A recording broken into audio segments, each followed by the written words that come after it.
Hi everyone, I hope you're doing well. This is Reza, and I have a quick question for you. Is Vancouver housing market an example of a fertile fallacy, as George Soros says? Let me give you a background and let you know what I mean by a fertile fallacy. I think it was 2010, and I read an article by George Soros about reflexivity theory of financial markets. At the first time, I realized that it's a common sense, and that was a common sense. But after a while, I realized that common sense is not as common as we think.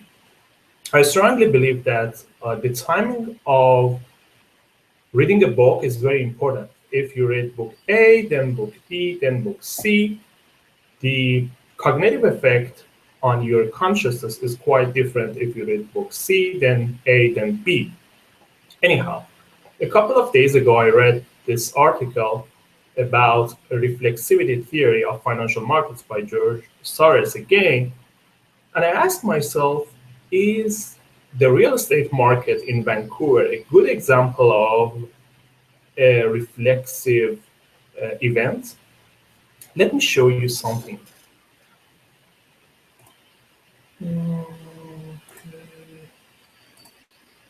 Okay.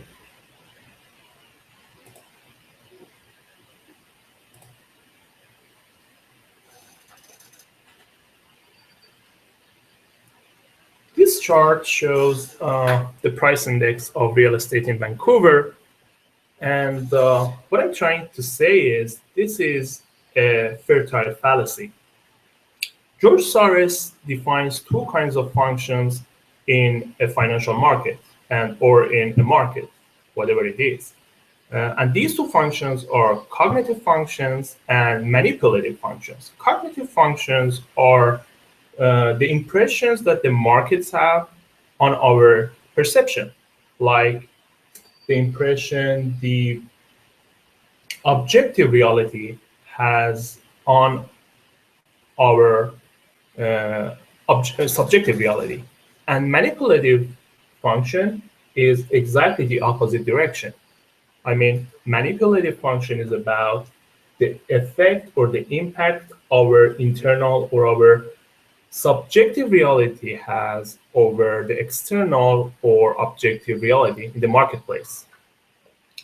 And let me show you what makes me skeptical about the accuracy of this uptrend in Vancouver real estate market. The first clue is the divergence we have between GDP and economic growth and the housing market in Vancouver. And it shows that there is a fertile fallacy going on.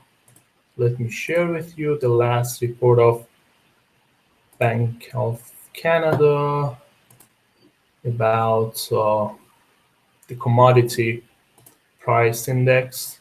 Canadian economy is so dependent on commodity.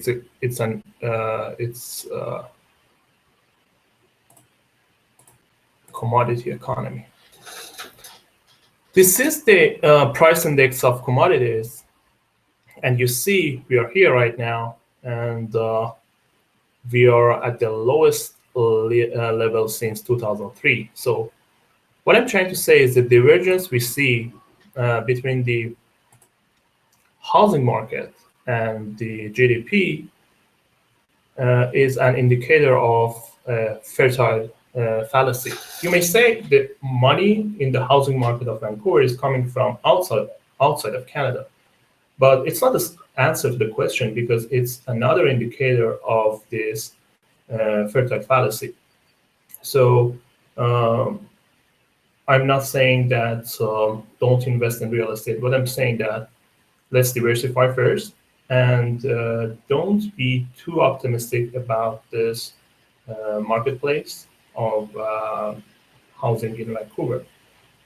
And real estate is not the healthiest thing in our economy right now. And there are tons of other opportunities in Canada, and we can invest in other sectors like commodities, even oil, and other sectors. If you want to discover more about your options, feel free to join our events. Thank you. Have a good day. Bye now.